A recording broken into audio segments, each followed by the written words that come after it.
सूचना संख्या 17/2024 केंद्रीय उत्पाद शुल्क। श्री असाउद्दीन ओवैसी जी। शुक्रिया मोहतरम चेयरमैन साहब, आपने मुझे बोलने का मौका दिया। मैं शुरुआत में बताना चाह रहा हूं कि मैं हुकूमत की तरफ से लाए गए इस रेजोल्यूशन की मुखालिफत में बोल रहा हूं और मैंने अमेंडमेंट्स भी दिए हैं प्रेजेंट एड्रेस के लिए। और चेयरमैन साहब, आप उर्दू को जानते हैं। किसी एक शायर ने शायद बरसर इख्तिदार जमात के लिए ये शेर कहा होगा कि उसूल बेचकर मसनद खरीदने वालों, निगाह अहले वफा में बहुत हक़ीर हो तुम। वतन का पास तुम्हें था न होगा कभी कि अपने हिर्स के बंदे हो, बेज़मीर हो तुम। इज़्ज़त नफ्स किसी शख्स की महफूज नहीं, अब तो अपने ही निगहबानों से डर लगता है। डंके की चोट पे जालिम को बुरा कहता हूँ, मुझे सूली से न जिंदानों से डर लगता है। मोहतरम चेयरमैन साहब, मैं आज इन लोगों की तरफ से बोल रहा हूँ जो दिखते तो हैं, जिनके बारे में बात तो होती है मगर उनकी कोई नहीं सुनता। मैं उनके बारे में बोल रहा हूँ जिनके बारे में वज़ीर आज़म मोदी ने कहा था कि घुसपैठी है। मैं उन बेटियों और माओं के बारे में कह रहा हूँ जिनके बारे में मोदी ने कहा कि ज़्यादा बच्चे पैदा करते। मैं उन मासूम नौजवानों के बारे में कह रहा हूँ जिनको मॉब लिंचिंग के ज़रिए मारा जा रहा है। मैं उन बेज़ुबान माँ और बाप के बारे में बोल रहा हूँ जिनकी औलाद आज इस हुकूमत के गलत कानून के चक्कर में जेलों में सड़ रहे हैं। सर, मैं दस्तूर जब इस ऐवान में बन रहा था, संविधान बन रहा था, तो उस वक्त अलहदा वोटर लिस्ट और इंतखाबी रिजर्वेशन की बात आई तो उस वक्त के हमारे फाउंडिंग फादर्स ने, हमारे बुजुर्गों ने, दोनों समुदाय के हिंदू और मुसलमानों ने फैसला किया कि हम इस पर राज़ी नहीं होंगे। बल्कि उन्होंने क्या कहा था हमारे फाउंडिंग फादर्स ने, उन्होंने मुखालिफत की थी अलहदा वोटर लिस्ट की और इंतखाबी रिजर्वेशन की। उन्होंने कहा था, I quote sir, it is the duty of majority community to ensure that minorities are elected in the representative numbers. BJP मुसलमानों की नफरत पर जीतती है और मुसलमानों के नाम निहाद मसीहा मुसलमानों के 90% ज़्यादा वोट हासिल करते हैं, मगर फिर भी इस ऐवान के दरवाजे नहीं खुलते मुसलमानों के लिए और सिर्फ 4% मुसलमान जीत कर आते हैं। सर, संविधान सिर्फ एक किताब नहीं है जिसे चूमा जाए, संविधान एक किताब नहीं है जिसे दिखाया जाए, संविधान एक सिंबल भी है, मगर संविधान एक हमारे बुजुर्गों के ख्वाबों की किताब है। हमारे जमहूरियत को हमारे बुजुर्गों ने इस तरह समझा, हमारे फाउंडिंग फादर्स ने इस तरह जमहूरियत को समझा कि इसमें हर समुदाय और मजहब और समाज के मानने वाले लोगों की राय को शामिल किया जाएगा इस मुल्क को चलाने के लिए। मगर इस ऐवान में सिर्फ 4% मुसलमान जीत कर आते हैं। मैं संविधान से जो मोहब्बत के दावे करते हैं उनसे कहूंगा कि कभी उठाकर पढ़ो कॉन्स्टिट्यूएंट असेंबली डिबेट्स में कि नेहरू ने, H.C. मुखर्जी ने, सरदार हुकुम सिंह ने माइनॉरिटीज के बारे में क्या कहा था।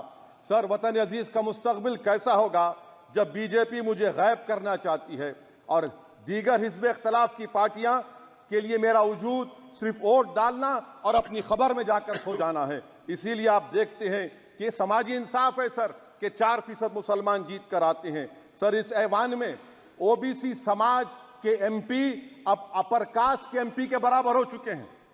ओबीसी समाज के एमपी अब अपर कास्ट एमपी के बराबर हो चुके हैं और 14% मुसलमान सिर्फ 4% जीत कर आते हैं। CSDS का डेटा ये बताता है कि इस मुल्क में जो वोट बैंक है, जो एक मुश्त वोट डालता है, वो अपर कास्ट का है। मुसलमान का कभी ना वोट बैंक था ना कभी रहेगा। सर, 4 जून के बाद 6 मुसलमानों की मॉब लिंचिंग हुई, 11 घरों को मध्य प्रदेश में मोदी के बुलडोजर ने निस्तो नाबूद कर दिया। हिमाचल प्रदेश में एक मुसलमान की एक दुकान को लूट लिया गया और हिज़्ब इख्तिलाफ की पार्टियों की तरफ से सन्नाटा है। शायद अब वक्त आ चुका है कि लफ्ज़ मुसलमान का नाम लेना भी अब उस पर पाबंदी आयद कर दी जाएगी। सर, मैं ये बात बताना चाह रहा हूँ कि नरेंद्र मोदी को जो मैंडेट मिला है। एक मिनट,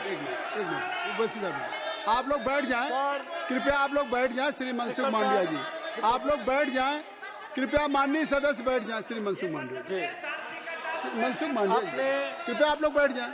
अपने प्रारंभिक कृपया आप लोग बैठ जाएं। आप लोग बैठ जाएं। माननीय सदस्य ने अपने प्रारंभिक भाषण में जो शब्द प्रयोग करा है उसको ऑथेंटिकेट करा जाए। और अभी उन्होंने उल्लेख करा कि मोदी के बुलडोजर ने वहाँ मॉब लिंचिंग करा है, उसको भी ऑथेंटिकेट करा जाए। निश्चित तौर से इसको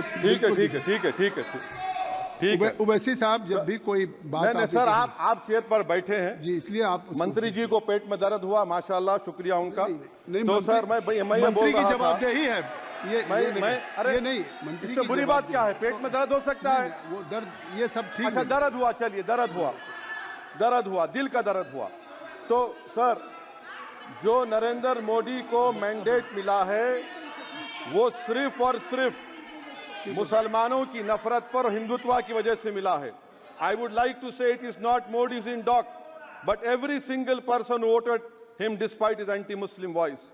and I would like to tell the opposition parties, this is not a moral victory for you, this is a victory of majoritarianism. Everyone should contemplate and do introspection. Why is it that the OBCs and the upper caste are getting their due representation? Why are the Muslims not getting? Are we here only to vote for you and not to get elected? If that is the case, please tell us that we are only here to vote for you. Sir, आज भारत के आधे नौजवान बेरोजगार हैं और रोजगार की तालाश, बेरोजगारी का आलम यह है सर कि मोदी सरकार के 5 साल में 75 लाख एस्पिरेंट्स की जिंदगी बर्बाद हो गई, 6 पेपर लीक हुआ।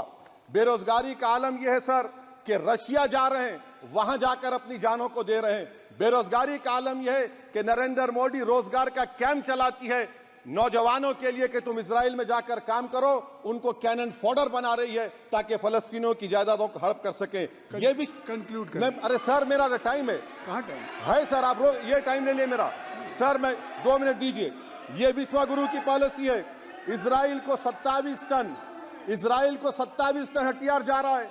9 मिलियन भारत के लोग गल्फ में काम करते हैं, क्या असर पड़ेगा? 47,000 इजरायली फलस्तीनी मार चुके हैं। क्या है हमारी पॉलिसी सर? क्यों हथियार दे रहे हैं सर? नस्लकशी हो रही है। सदर जमहूरिया के खुतबे में राष्ट्रपति के सर, मैं उसी पे बोल रहा हूं सर, उसमें लिखा हुआ है फॉरेन पॉलिसी के ऊपर, आप पैराग्राफ नंबर 25 देख लीजिए। सदर जमहूरिया में सैचुरेशन अप्रोच है। क्यों नहीं मोदी सरकार माइनॉरिटीज को तीनों स्कॉलरशिप को डिमांड करती है सर? उसको आपने बजट कम कर दिया। सर, बनारस का बुनकर 18 महीने से मंडी का शिकार है, सूरत और बेंगलुरु जा रहा है। सर आखिरी बात कंक्लूड कर रहा हूं, आखिरी बात सर, पनून केस में निखिल गुप्ता, मोदी ने कहा था कि हमने घर में घुसकर मारा, तो निखिल गुप्ता को किसने ऑर्डर दिया था पनून को मारने का? अगर नहीं दिया तो उसको बचाइए, और अगर दिया नहीं तो फिर उस पर पीएमएलए क्यों नहीं लगाकर? सर समाप्त करो। कमेटी बनाई आपने, उसका क्या हुआ? सर हम एससीओ को नहीं जा रहे। सर मैं आपको बता रहा हूं कि मैं अपनी इस तकरीर को टीपू सुल्तान की नजर, सुनिए सर, अब हो गया, खत्म कर रहा हूं सर। मैं अपनी तकरीर को टीपू सुल्तान की नजर कर रहा हूं। ये टीपू सुल्तान की फोटो है, क्या आप इससे भी नफरत करेंगे? सर ये संविधान में टीपू सुल्तान की फोटो है जिस पर वल्लभ भाई पटेल ने साइन किया, श्यामा प्रसाद मुखर्जी ने साइन किया। ये आपकी नफरत है सर। आखिर में मैं अपनी बात को खत्म कर रहा हूं इस शेर पर कि क्या दिन दिखा रही है सियासत की धूप छांव। जो कल सपूत थे वो कपूतों में आ गए, थे इस कदर अजीम के पैरों में ताज थे, इतने हुए जलील के जूतों में आ गए। बहुत बहुत शुक्रिया सर। श्री गौरव गोगोई जी। धन्यवाद सभापति।